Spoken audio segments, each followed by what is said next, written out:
Happy Sunday to one and all, and welcome to another frequently asked questions video. I've had some very interesting ones. I always get some very interesting questions, but these this week are extra special, and I'm excited to dive in and talk about them. So let's get started.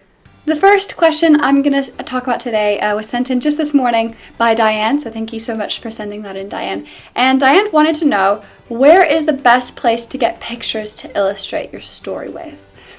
There are two answers to this. For convenience, I recommend Unsplash.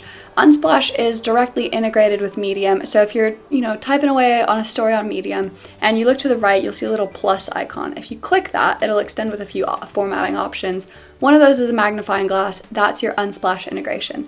And that little magnifying glass lets you type in any keyword you want. Cheese, food, you can tell I'm a little hungry, hiking boots, whatever. You type them all in and it'll provide you with a list, like a whole bunch of different options to choose from. You can pick one and it'll automatically populate inside your article exactly where you want it with even the photo accreditation, like who took the picture, already inside without you having to do a single thing. I don't like Unsplash very much for two reasons. Firstly, the way it filters I find isn't great. So if I type in woman, I might get like 10,000 images. If I type in woman eating, I might get 12,000. If I type in woman eating cheese, I might get 14,000. And it's because instead of narrowing down the field as I add keywords, it will add any pictures which have any of the keywords. So I might get just a block of cheese instead of a woman eating cheese on my images. Personally, I find that makes it hard to navigate. And secondly, because the images are sorted by popularity and there's no way to change that, when you type in sad in your Unsplash integration, you're just going to see a ton of pictures which you probably see all over Medium all the time, because lots of people will type in sad and pick the first image they see.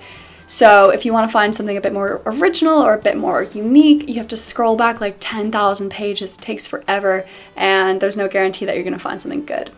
So for those two reasons, I prefer to use Pixabay, Pixabay.com.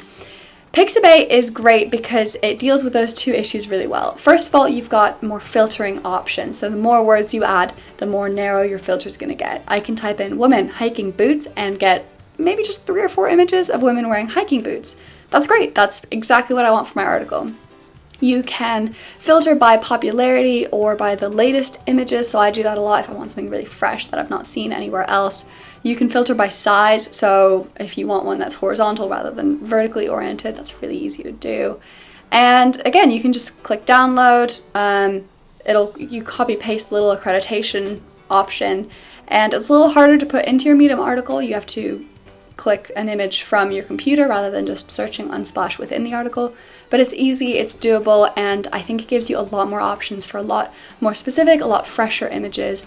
And that's really important for a Medium story. The headline image is the window into the soul of your story, so it's worth giving it a lot of thought. Question 2 was submitted by Jim, and Jim wanted to know, should I be submitting my stories to publications? Jim noticed that I personally don't send in that many to publications and wanted to know, is that strategic? Why is that?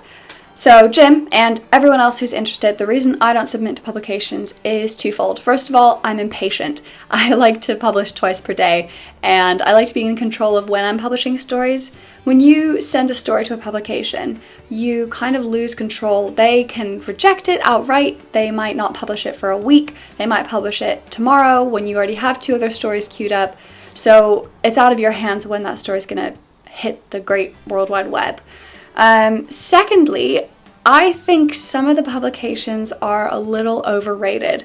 Now, the reason people submit to publications is because it gives you a chance to reach people who don't follow you, but follow the publication. So for example, the startup has, I want to say 500,000 followers. I've got 4,000, not even close to the same number. So if I submit something to the startup, it might get more eyeballs, it might get more people looking at that who potentially would be interested in following me and seeing my stuff after.